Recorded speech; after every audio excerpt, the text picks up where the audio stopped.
Hello दोस्तों, welcome in blue for info TV. दोस्तों, आज की ये वीडियो एक ऐसे आइलैंड के बारे में है कि जो दुनिया के खूबसूरत तरीन आइलैंड मालदीव जैसा ही है। यहाँ की कुदरती खूबसूरती, सफेद रेत और मीलों दूर तक फैला हुआ नीला समंदर आपको अपना दीवाना कर लेंगे और इस जगह जैसा सुकून आपको और कहीं नहीं मिलेगा। इस आइलैंड पर ऐसी क्या जादुई ताकत है वो आप आगे चलकर खुद ही वीडियो में देख सकेंगे। तो आखिर ये आइलैंड कौन सा है और इस आइलैंड के मजीद दिलचस्प और हैरान कर देने वाले हकाइक को जानने के लिए वीडियो को एंड तक जरूर देखिएगा। और अगर आपने अभी तक इस channel blue for info TV को सब्सक्राइब नहीं किया तो जल्दी से चैनल को सब्सक्राइब करके साथ बेल आइकन को भी जरूर प्रेस कर दें ताकि आने वाली हर नई वीडियो सबसे पहले आप तक पहुंच सके। भारत मुल्क में मौजूद छोटे छोटे आइलैंड्स को मिलाकर बनने वाली ये जगह जिसे लक्षद्वीप के नाम से जाना जाता है और ये आइलैंड 36 छोटे छोटे जजीरों से मिलकर बना है,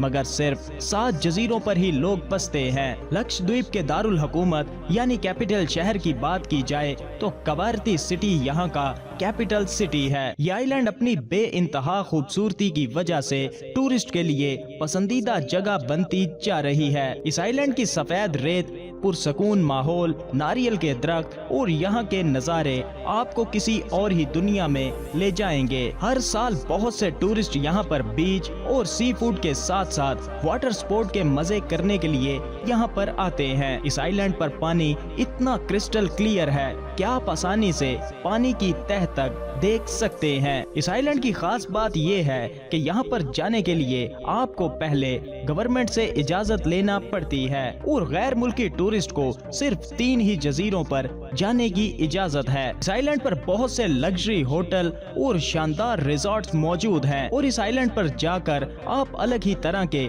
नज़ारे कर सकते हैं। यहाँ पर बोटिंग और तैराकी करने का भी अजीब ही मजा है। यूँ लगता है कि इस आइलैंड पर सब कुछ जादुई दुनिया की तरह है। लक्षद्वीप की साहिली पट्टी 132 किलोमीटर लंबी है और वाटर स्पोर्ट के लिए ये बेहतरीन जगह बताई गई है और स्कूबा डाइविंग जैसे एडवेंचर के लिए तो इससे बेहतर जगह और कोई हो ही नहीं सकती। इस आइलैंड पर सूरज निकलने और डूबने के नज़ारे इतने हसीन होते हैं कि खुद की आंखों पर यकीन ही नहीं आता। इस आइलैंड पर बसने वाले अफराद की बात की जाए तो यहाँ पर 65,000 अफराद बसते हैं और यहाँ के लोग अपने तौर तरीकों पर ही जीते हैं। यहाँ पर सबसे बड़ा मजहब इस्लाम है और यहाँ का लिटरेसी रेट 92.8% है। लक्षद्वीप पर बोले जाने वाली जुबान मलयालम है और यहाँ के लोगों की कमाई का जरिया माहीगिरी और इसके अलावा यहाँ पर नारियल भी बड़ी मिकदार में उगाया जाता है और इसे फरोख्त किया जाता है। लक्षद्वीप की तारीख पर बात की जाए तो ये आइलैंड 3000 सालों पहले से ही आबाद है और इस आइलैंड पर पुर्तगालियों से लेकर मुगलों तक ने सब ने यहाँ पर हुकूमत की है और टीपू सुल्तान के बाद इस पर अंग्रेजों ने फिर से अपना कब्जा कर लिया। सन 1947 में पाक भारत तकसीम के बाद ये आइलैंड पाकिस्तान के हिस्से में जाना था क्योंकि लक्षद्वीप मुस्लिम आबादी वाला हिस्सा था, मगर भारतीय नेवी ने पहले से ही इस आइलैंड पर जाकर अपना कब्जा जमा लिया था। तो दोस्तों, कैसा लगा आपको ये आइलैंड? वीडियो को लाइक और कमेंट करके जरूर बताइएगा। मिलते हैं किसी नई वीडियो के साथ, तब तक के लिए खुदा हाफिज।